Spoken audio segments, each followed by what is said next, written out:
Sabe, o livro que a gente está analisando hoje me fez pensar numa cena muito clássica. Pátio de escola. Se você joga uma bola no meio de 30 crianças, o que acontece? Vira um caos, né? Um enxame correndo atrás da bola. Exato. Sem posição, sem tática nenhuma, só o instinto puro. E por mais incrível que pareça, o futebol profissional, lá no comecinho, não é tão diferente assim. É uma ótima analogia. Pois é. E é sobre essa jornada que a gente vai conversar.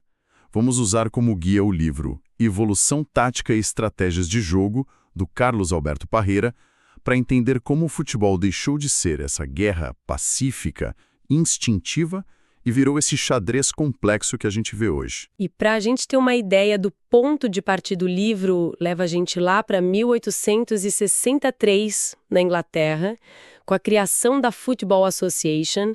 A mentalidade era de uma simplicidade assim brutal. A formação mais comum era um goleiro, um zagueiro, um meio-campista e 8 atacantes. 8? Peraí, 8 atacantes? Isso é o time inteiro no ataque. Quer dizer, o goleiro tinha basicamente um único amigo ali atrás. E olhe lá, né? A lógica era essa: ataca-se com 10 e defende-se com 1. Não existia a menor noção de equipe, de bloco. Era só a soma de individualidades. O livro até usa uma imagem ótima para descrever isso. Usa. Que os jogadores se juntavam em volta da bola como as moscas pelo açúcar. O craque era o driblador, o cara que pegava a bola e saía costurando. O passe era visto quase como, sei lá, um último recurso. Então, como é que alguém começou a botar ordem nesse caos? Qual foi, assim, o primeiro passo para que os times começassem a parecer, um time de verdade? A primeira mudança veio de uma percepção que hoje parece óbvia. Tinha um deserto no meio-campo e na defesa. Era insustentável. Aos pouquinhos, os times mais inteligentes começaram a recuar alguns desses 8 atacantes. Foi um processo lento, então. Super lento, quase orgânico. O livro aponta que lá por 1881 já era mais comum ver times com 2 zagueiros, 2 médios e 6 atacantes. Já é um avanço, mas ainda bem ofensivo, né? E aí vem o primeiro grande estalo. O momento em que alguém realmente desenhou um sistema numa prancheta. Isso. O marco zero da tática, segundo o livro, é em 1883, na Universidade de Cambridge. Ali nasce o sistema clássico, ou, como ficou famoso, o sistema piramidal. A famosa formação 2-3-5. Exatamente. Pela primeira vez, o campo era ocupado de forma mais equilibrada. Tinha os 2 backs, os zagueiros, uma linha de 3 halves, que eram os médios, e um ataque com 5 forwards. Foi o fim da anarquia. Agora existiam funções, posições, uma lógica. Certo, então temos o primeiro sistema estabelecido, o 2-3-5.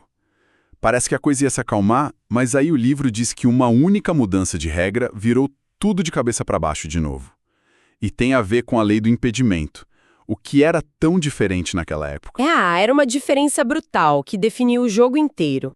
Antes de 1925, a regra dizia que um atacante, para ter condição de jogo, precisava ter pelo menos 3 adversários entre ele e a linha de gol. 3, não 2 como hoje. 3. Isso muda tudo. Fica muito, mas muito mais fácil deixar um jogador impedido. Nossa, com certeza. A defesa devia usar e abusar disso. Exato. E as defesas viraram mestras nisso. Os zagueiros do sistema piramidal jogavam adiantados, em diagonal, criando uma armadilha de impedimento o tempo todo. O resultado foi que os gols foram sumindo. O jogo ficou amarrado, truncado, a tática defensiva estava sufocando o espetáculo. Entendi. E aí, em 1925, a International Board, que cuida das regras, resolveu dar um basta. E que basta! Eles mudaram a regra de 3 para 2 adversários. De um dia para o outro, a principal arma das defesas virou pó. Foi um caos reverso. Se antes os ataques sofriam, agora as defesas entraram em pânico total. A porteira abriu. Totalmente. O futebol foi forçado a se reinventar para conter a avalanche de gols que veio com essa nova regra. Então, com as defesas em pânico, alguém precisava inventar uma nova forma de se organizar. Quem foi o gênio que resolveu esse quebra-cabeça? O nome dele era Herbert Chapman, técnico do Arsenal. Ele teve uma sacada genial. Ele olhou para o half central do antigo sistema, aquele jogador do círculo central, e pensou: e se eu recuar esse cara? Simples assim. Simples e revolucionário. Ele puxou esse jogador para trás para atuar entre os dois zagueiros. Com isso, ele não só criou uma linha de 3 defensores, como inventou a figura do stopper. Nascia ali o famoso sistema WM. WM. O desenho no livro é muito claro. A defesa com 3 jogadores e os 2 meias mais atrás formavam um M. Isso. E a linha de frente, com 2 meias atacantes e 3 atacantes, formavam um W. E qual foi o impacto prático disso no campo? Foi total. A principal consequência do MM foi a marcação individual implacável.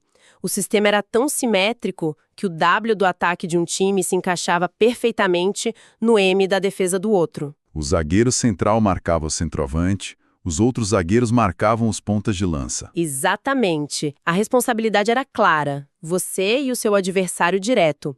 E o livro até fala do quadrado mágico, né? Sim, a batalha no centro do campo. Era batalha dentro da batalha. O miolo do campo, onde os meias e os médios de um time enfrentavam a mesma configuração do outro. Quem dominasse aquele setor quase sempre controlava o jogo. O MM foi tão dominante que reinou por quase 30 anos. Mas essa rigidez toda, essa coisa de seguir o seu oponente até no banheiro, não deve ter agradado a todo mundo, né? O livro faz uma observação cultural bem interessante sobre isso. Faz. É uma análise fascinante. Diz que os ingleses mais rigorosos e disciplinados se adaptaram perfeitamente a essa ordem do WM. Já outras escolas, como a dos húngaros e a dos brasileiros, que o livro chama de mais artistas, se sentiam presas. Precisavam de mais liberdade, de improviso. Exato. E foi justamente daí que surgiu a próxima grande revolução. E ela aconteceu num jogo específico que foi um verdadeiro terremoto. Hungria e Inglaterra em Wembley, 1953. Os inventores do futebol invictos em casa contra seleções de fora do Reino Unido. Contra a mágica seleção húngara. E o que aconteceu foi um massacre tático. O placar foi 6-3 para a Hungria, mas podia ter sido muito mais. Os ingleses não entenderam nada. E a chave para isso foi o técnico húngaro Gustav Sebeş e a criação do 4-2-4. Aqui a gente tem uma virada fundamental, então. A tática deixa de ser sobre posições fixas e passa a ser sobre movimento e criação de espaços. Perfeito. A grande arma húngara era seu centroavante, o Hidegkuti. No WM, o stopper inglês marcava um alvo fixo. Só que o Hidegkuti não era fixo. Ele saía da área o tempo todo, recuava para o meio-campo. E o zagueiro inglês entrava em pane. Totalmente. Eu sigo ele e abro uma cratera na minha defesa, ou eu fico e deixo ele jogar livre. Essa dúvida era fatal, porque enquanto o zagueiro hesitava, Puskás e Kocsis se infiltravam justamente no espaço que ele deveria estar cobrindo. Foi o checkmate no WM. E essa ideia genial dos húngaros foi aperfeiçoada e consagrada por outra seleção, né? Pela nossa seleção, a brasileira de 1958. O Brasil pegou o 4-2-4 e levou ao topo do mundo. Foi o triunfo da flexibilidade contra a rigidez. E o Brasil ainda adicionou outra inovação, a marcação por zona. Acabou aquela perseguição individual. Acabou. Agora, cada defensor era responsável por um setor do campo. Era uma defesa muito mais inteligente, muito mais coletiva. E a semente da evolução seguinte já estava plantada ali naquele time de 58. Com um jogador específico. Sim, o Zagallo. Ele era o ponto esquerda, um atacante. Mas diferente dos pontas da época, ele voltava incansavelmente para marcar, ajudando o meio campo. Na prática, quando o Brasil defendia, o 4-2-4 virava um 4-3-3. Foi essa variação que o Brasil usou para ser bicampeão em 62. Claro, o futebol é um ciclo. Depois de tanta festa ofensiva, do 4-2-4, do 4-3-3, alguém ia querer estragar a festa e trancar a porta. Sempre acontece. E a reação veio forte, principalmente da Itália, com o famoso catenaccio, popularizado por Helénio Herrera na Inter de Milão. Era um sistema ultradefensivo. A grande figura era o líbero, um zagueiro livre que jogava atrás da linha principal de defesa. Quase como um segurança extra, um guarda-costas da zaga. Exato. O atacante driblava um zagueiro e, quando achava que ia chutar, aparecia o líbero do nada. Era um sistema que frustrava os ataques. O time se fechava e esperava um erro para lançar contra-ataques mortais. E essa mentalidade defensiva se espalhou. O livro contextualiza que o futebol estava virando um grande negócio e a vitória, a qualquer custo, passou a ser o único objetivo. Sim, e o auge disso foi a Inglaterra campeã de 66. O técnico, Alf Ramsey, foi radical. Ele aboliu os pontas, os atacantes de lado, para criar um meio-campo com 4 jogadores em linha. Era o 4-4-2, um sistema que congestionava o centro do campo e priorizava a força física, o futebol força. Ok, então a gente passou pela anarquia, pela pirâmide, pelo WM, pelo 4-2-4, pelo catenaccio, pelo 4-4-2. Para onde tudo isso nos levou? Como o livro define o futebol de hoje? Precisa ser completo. Exatamente. O zagueiro tem que saber construir o jogo, o lateral precisa atacar e defender com a mesma intensidade e o atacante é o primeiro marcador. O jogador ideal hoje precisa ser forte, habilidoso, rápido, resistente e, talvez o mais importante, muito inteligente taticamente. E isso se reflete nos sistemas, que são muito mais flexíveis. Totalmente. O livro cita a Copa de 2002, por exemplo. Os times não tinham mais uma única formação. Variavam entre esquemas com linha de 4, como 4-4-2, e com 3 zagueiros, como 3-5-2, muitas vezes durante o mesmo jogo. O Brasil de 2002 é um bom exemplo disso, né? Ótimo exemplo. O esquema base era um 3-4-2-1, com o Cafu e o Roberto Carlos atuando quase como alas. Era um sistema feito para atacar. Mas a beleza era a variação. Quando o time perdia a bola, a estrutura mudava completamente. A rigidez do passado deu lugar a uma fluidez constante. É uma jornada impressionante. A gente sai de um bando de gente correndo atrás da bola, passa pela primeira organização da pirâmide, vê uma mudança de regra criar o WM. Depois, a arte dos húngaros e brasileiros quebra essa rigidez com o 4-2-4.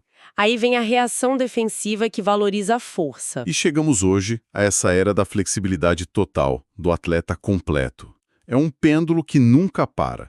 Uma ação ofensiva provoca uma reação defensiva, que por sua vez gera uma nova solução de ataque. Exatamente. E para amarrar tudo isso, o livro nos deixa com a pergunta que é, até hoje, o grande dilema de qualquer técnico, de qualquer pessoa que pensa o futebol. E qual seria essa pergunta? Deve o sistema se adequar aos jogadores que você tem ou são os jogadores que devem se adequar a um sistema de jogo pré-definido? Não tem resposta fácil. E é a busca por essa resposta que mantém o jogo em constante evolução.